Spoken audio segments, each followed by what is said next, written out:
Stomach के बारे में डिस्कशन कर लिया है। स्टोमक में खाना ऑलमोस्ट 3 to 4 आवर्स तक रहता है। एंड क्या क्या सिक्रीशंस होता है स्टोमक में, I have told you about that. And खाना जो है स्टोमक में पार्शियली डाइजेस्ट भी हो जाता है, that is half digestion stomach तक कंप्लीट हो जाता है। फिर स्टोमक से खाना कहा जाता है, स्टोमक से the food goes into the small intestine which is a very coiled structure और जो हमारे डाइजेस्टिव सिस्टम का सबसे लॉन्गेस्ट पार्ट भी होता है। Now this small intestine again can be divided into 3 main parts. The first part is known as the duodenum, जिसका मैंने डायग्राम यहाँ पे बनाया हुआ है। This is the duodenum. फिर डुओडेनम के बाद आता है jejunum and lastly we have the ileum. तो जो हमारा पार्शियली डाइजेस्टेड फूड होता है after it reaches the duodenum, यहीं पे इसका कंप्लीट डाइजेशन हो जाता है।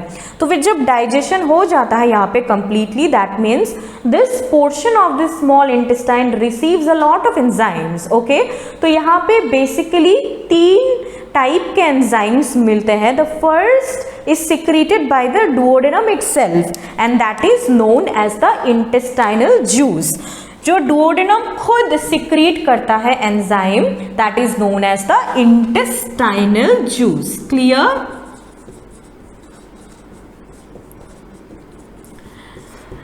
फिर मैंने आपको लेक्चर के पहले ही बताया था कि 3 एसोसिएटेड ग्लैंड्स रहते हैं, जिसमें से ऑलरेडी सलाइवरी ग्लैंड हम लोगों ने पढ़ लिया है। Except salivary gland also we have 2 other types of glands, that is the liver and also we have the pancreas। So liver और pancreas भी कुछ chemicals secrete करते हैं which is received by this duodenum। okay, so liver का जो juice होता है उसको हम लोग बोलते हैं bile juice। okay, bile juice ये कहाँ से आता है? This comes from the It comes from the liver। Clear?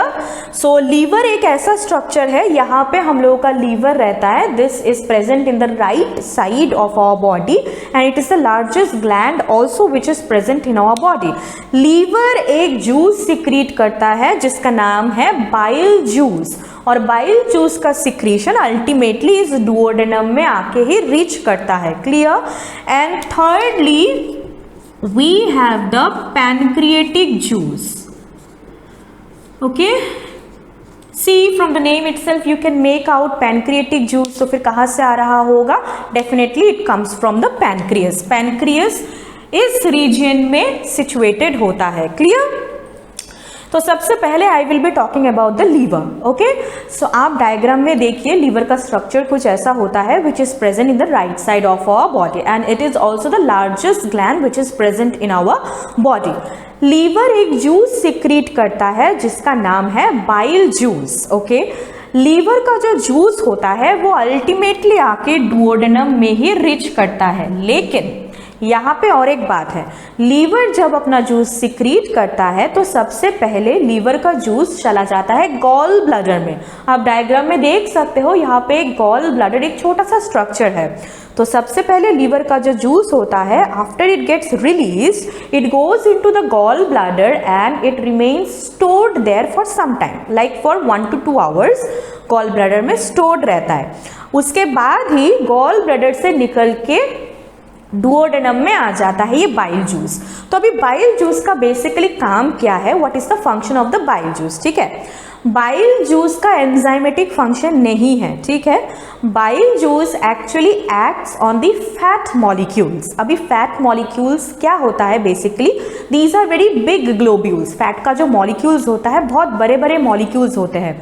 तो जो फैट को डाइजेस्ट करने के लिए जो एंजाइम्स है वो अच्छे से फैट के ऊपर एक्ट नहीं कर पाते हैं because of the huge structure of the fat molecules. तो बाइल जूस यहाँ पे क्या करता है? It emulsifies the fat. What is the meaning of emulsification of fat? ये जो बड़े बड़े ग्लोब्यूल्स होते हैं फैट्स के, इसी को ही छोटे छोटे स्ट्रक्चर्स में कन्वर्ट कर देता है, छोटे छोटे मॉलिक्यूल्स में कन्वर्ट कर देता है। So this is actually the function of the bile juice, to convert the big fat globules into smaller parts and this is known as emulsification of fat। और ये चीज कहाँ पे होता है? in this region। ठीक है, डुओडेनम रीजन में ये सब होता है क्योंकि बाइल जूस अल्टीमेटली आके डुओडेनम में ही रिलीज होता है। Clear? Now moving on to the next one, that is the pancreatic juice. नाम से ही पता चल रहा है पैनक्रिएटिक जूस कहाँ से सिक्रीट होता है, फ्रॉम द पैनक्रियस। अभी पैनक्रियस एक ऐसा ऑर्गन है हमारे बॉडी में जिसको हम लोग बोलते हैं मिक्सोक्राइन ऑर्गन। इसका मतलब क्या होता है, पैनक्रियस दो तरीके के जूस या फिर दो तरीके के केमिकल सिक्रीट करते हैं। Okay, one is the endocrine part of the pancreas, another one is the exocrine part of the pancreas. जो एंडोक्राइन पार्ट होता है पैनक्रियस का, वो basically it releases two types of hormones. First one is the insulin and second one is the glucagon, which basically maintains the level of sugar in our blood. हमारे digestive system में इसका कोई function नहीं होता है, okay, but मैंने फिर भी बोला क्योंकि पैनक्रियस हमारे डाइजेस्टिव सिस्टम का ही एक पार्ट होता है, and you are also supposed to know about it. Okay, pancreas is a mixocrine gland. Pancreas से एंडोक्राइन सिक्रीशन भी होता है और एक्सोक्राइन सिक्रीशन भी होता है। एंडोक्राइन में क्या क्या रिलीज करता है, insulin and glucagon, which helps in maintaining the blood sugar level. Clear. और जो एक्सोक्राइन पार्ट होता है पैनक्रियस का, this secretes the pancreatic juice, और ये जो पैनक्रियस का भी जूस होता है, it ultimately reaches this duodenum. Clear. अभी देखिए पैनक्रिएटिक जूस का क्या क्या काम होता है। जब स्टोमक से फूड इस रीजन में चला आता है, तब ये जो फूड होता है ये एसिडिक होता है। क्यों?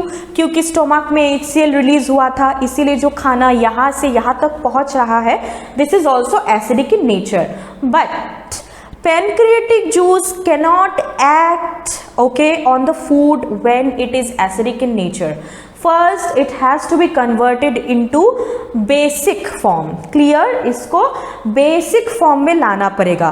तो इस चीज में कौन हेल्प करता है? ये pancreatic juice, it makes the food basic and only after that जो pancreatic juice में जो enzymes रहता है, that those becomes functional. Clear? अभी pancreatic juice में क्या क्या enzymes रहते हैं? pancreatic juice में कुछ कुछ इनएक्टिव एंजाइम्स रहते हैं, जैसे कि यहाँ पे भी एक इनएक्टिव एंजाइम था पेप्सिनोजेन। सिमिलरली पैनक्रिएटिक जूस में भी इनएक्टिव एंजाइम्स रहते हैं। Now the name of the enzymes are trypsinogen, then we have काइमोट्रिप्सिनोजेन,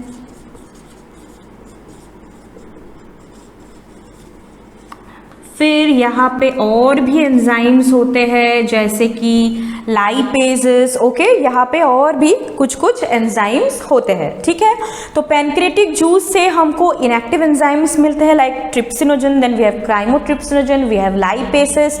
तो अभी ये जो इनएक्टिव एंजाइम है इसको एक्टिवेट करना पड़ेगा। इसको कौन एक्टिवेट करेगा? इसको एक्टिवेट करने के लिए इंटेस्टाइनल जूस में और एक एंजाइम रहता है जिसका नाम होता है enterokinase. Okay, intestinal juice, that means intestine itself is secreting one enzyme and the name of the enzyme is enterokinase. What is the function of this enterokinase?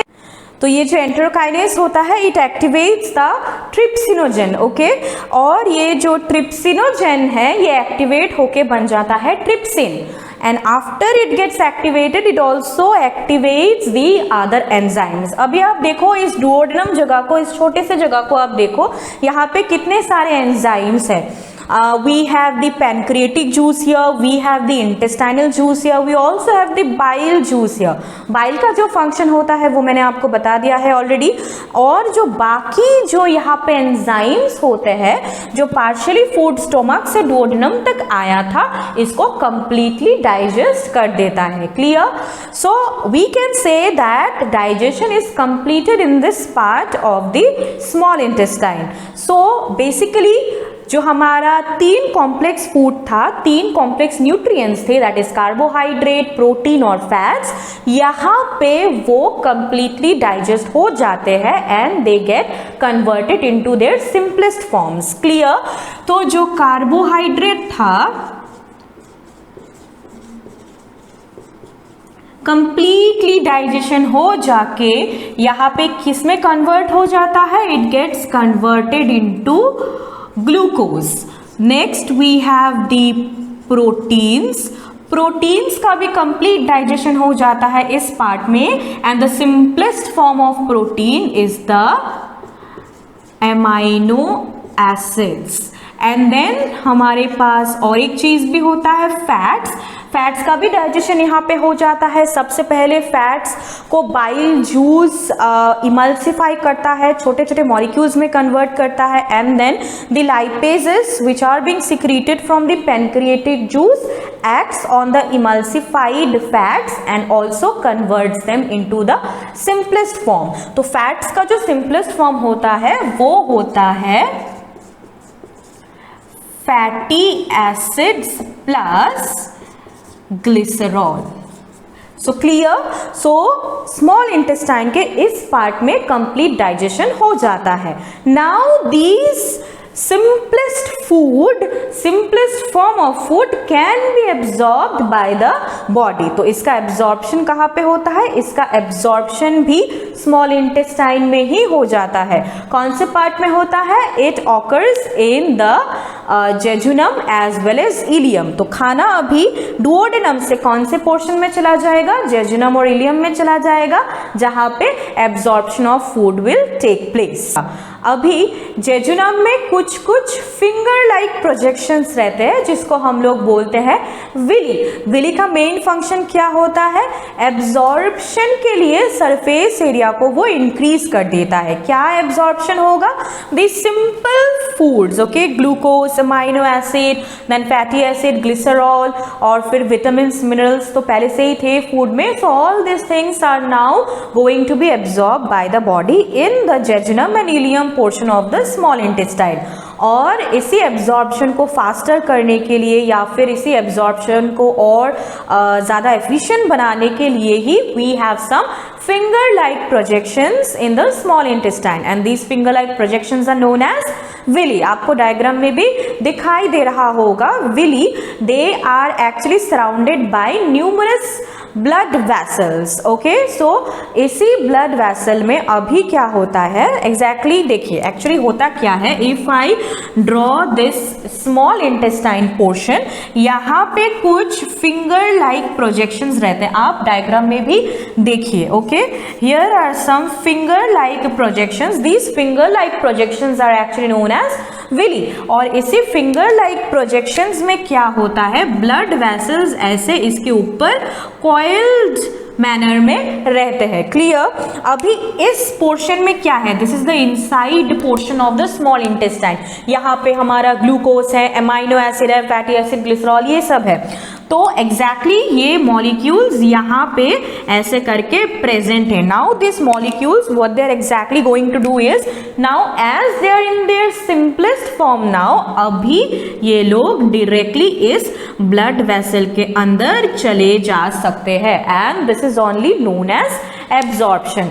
After the simplest food gets absorbed in the small intestine, it will now be transported to various parts of the body, various cells of the body. हर एक cell में ये सब खाना जो है इसको पहुंचाया जाएगा, एंड बेसिकली जो ग्लूकोज पहुंचता है हर एक सेल में, यही ग्लूकोज फर्दर ब्रेक डाउन होता है with the help of oxygen and it releases energy. ठीक है, तो this is actually what happens in the small intestine. लेकिन स्मॉल इंटेस्टाइन में कुछ कुछ अनडाइजेस्टेड फूड भी रहता है। ठीक है, हमारा बॉडी सब कुछ एकदम एब्जॉर्ब नहीं कर लेता है, कुछ कुछ अनवांटेड फूड मटेरियल्स भी रहते हैं। So what happens to that unwanted food material, अभी स्मॉल इंटेस्टाइन से वो unwanted food material that passes on to the large intestine. Clear. तो लार्ज इंटेस्टाइन के दो पार्ट होते हैं, एक होता है कोलॉन और एक होता है rectum. The colon can also be divided into 3 parts, ascending colon, then we have the transverse colon, and lastly we have the descending colon, ठीक है। और जो लार्ज इंटेस्टाइन का लास्ट पोर्शन रहता है उसको हम लोग बोलते हैं रेक्टम। अभी क्या होता है एग्जैक्टली, स्मॉल इंटेस्टाइन में जितना भी फूड एब्जॉर्ब करना होता है वो एब्जॉर्ब हो चुका होता है। जो अनडाइजेस्टेड फूड मटेरियल होता है, जो अनवांटेड फूड मटेरियल होता है, now this moves to the large intestine, clear. और लार्ज इंटेस्टाइन में बेसिकली उतना कुछ फंक्शन होता नहीं है। लार्ज इंटेस्टाइन में बेसिकली जो एक्स्ट्रा अमाउंट ऑफ वाटर रहता है फूड में वही एब्जॉर्ब हो जाता है एंड फिर लार्ज इंटेस्टाइन से ये फूड ट्रेवल करके कहाँ चला जाता है, it goes to the rectum. Rectum is that part of our digestive system जहाँ पे अनडाइजेस्टेड फूड कुछ समय के लिए स्टोर होके रहता है and ultimately it is being ejected out from the body with the help of the anus. Okay, so this was all about the digestive system in the human beings. I hope आप लोगों को ये lecture समझ में आया होगा and आप लोगों को ये इंफॉर्मेटिव भी लगा होगा। तो अगर आपको ये वीडियो पसंद आया है तो please like this video of mine and also subscribe to my channel and also don't forget to hit the bell icon ताकि मैं जब भी कोई नेक्स्ट वीडियो अपलोड करूँ तो आपको पता लगे। Thank you very much.